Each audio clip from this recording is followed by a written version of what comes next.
and welcome to ZTV News. I'm Haley Pickup. And I'm Mikala Salcedo. How are you doing this week, Haley? I'm doing pretty good, thanks for asking. Here are some announcements for this week. Prom is coming up. Tickets are $50 a person. The dance will be held at the Tulsa Zoo on March 26th. Tickets go on sale March 21st. Next week's Valentine's Day. Stuco is selling cupcakes for Zooag from Not Your Grandma's Cupcakes. Pick up an order form from the Red Hut during lunch. Sounds delicious. Chloe Copenhaver and I interviewed our Students of the Month for January. Here they are telling us more about themselves. My name is Trent Erstad, and I'm the Senior Student of the Month. What do I do differently than other students in the classroom? I'd say I pay attention more in class sometimes. I'd say I like to help my classmates a lot, and I like to keep up my communication with the teachers just to make sure I'm always on track and that I can always get a good grade. What examples do I set for the younger students? I'd say I set a good example of working harder. I kind of strive to be a really good example for younger students and just trying to work harder, because I know sometimes when life gets hard, I know it's tough to get back up, but you just have to. I'd say I want to travel the world a lot, and I also want to inspire a lot of people. I'd say I excel more in graphic design than any other subject. My favorite breakfast food is probably some waffles with some bacon. Hi, I'm Hannah Dorsey, and I'm Junior Student of the Month. A goal I set for myself is getting good grades, and how I'm going to achieve it is coming to school and doing my work. I'm in basketball and volleyball. My main focus is basketball right now. I'm hoping to get recruited by some colleges, and I hope that they can come look at me. To just turn in your work and show up to class. Yes, right here. One thing in my high school career that I'll cherish the most is playing with Mikala.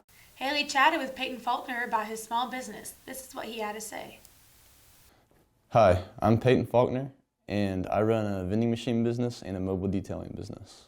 I got my first vending machine from a guy by the name of Steve Anderson. He owns Metro Vending in Tulsa. He said that they had a machine available, and I took that opportunity.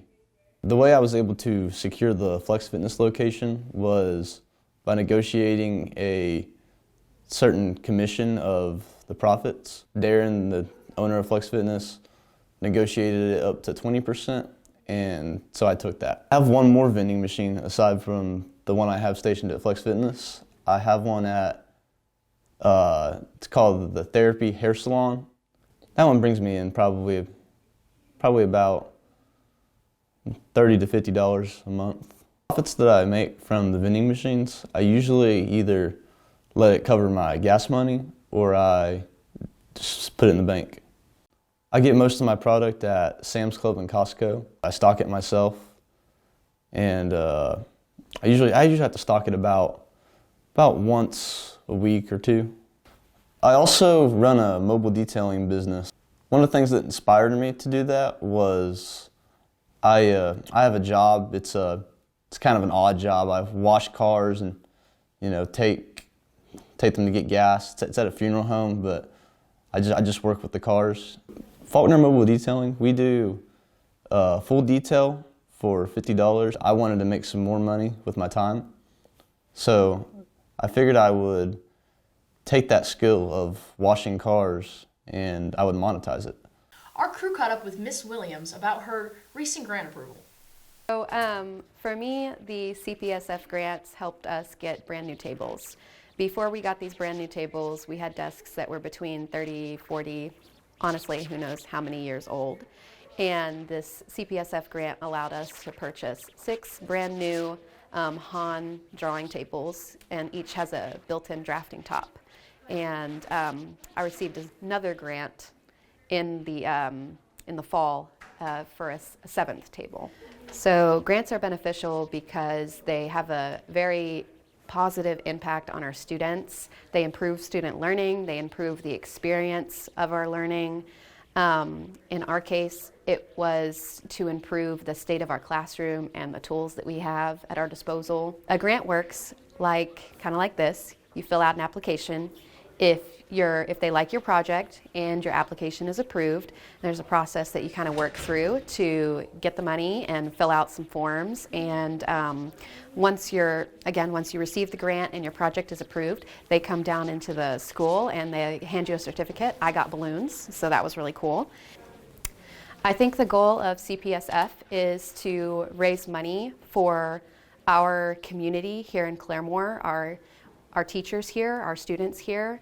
Education is important, and CPSF really just helps in such a big way because they raise such an awesome amount of money every single year for the purpose of helping teachers purchase items that they really need in their classroom for their students. So I think their goal is to help teachers and to impact students in a big positive way. Tyler spoke to several recruiters about the military enlistment process. Here's what he learned. So some of the processing steps, it depends on the person. It's case by case.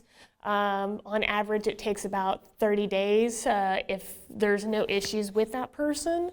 A lot of the issues we run into are people who aren't medically qualified, so sometimes their process takes a little bit longer.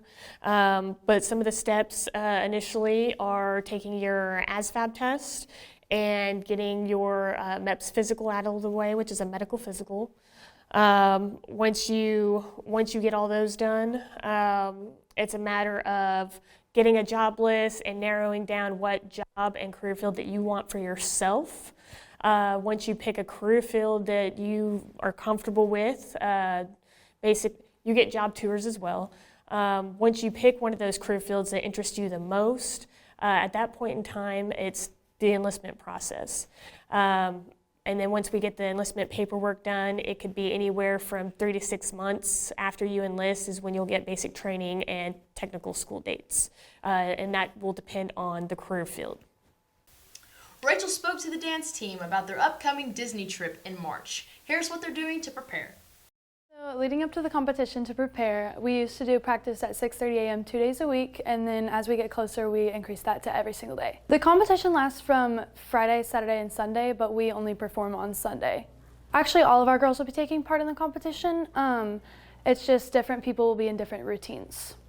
In the past at this competition, we've done pretty well. We scored second place in one of our routines, and then we got third place in a different one. So the competition's actually huge. It has teams from all around the world, and I don't know the exact number of teams in there, but there's constant performances 12 hours a day for 3 days straight. How the competition works is there's a different category for each different style of dance or how large your team is. So they'll divide all the dances into smaller categories and judge like that. So we're bringing 3 dances. We're going to be bringing a kick dance, a mixed dance, and a hip hop dance. It's really fun getting to travel as a team to Florida.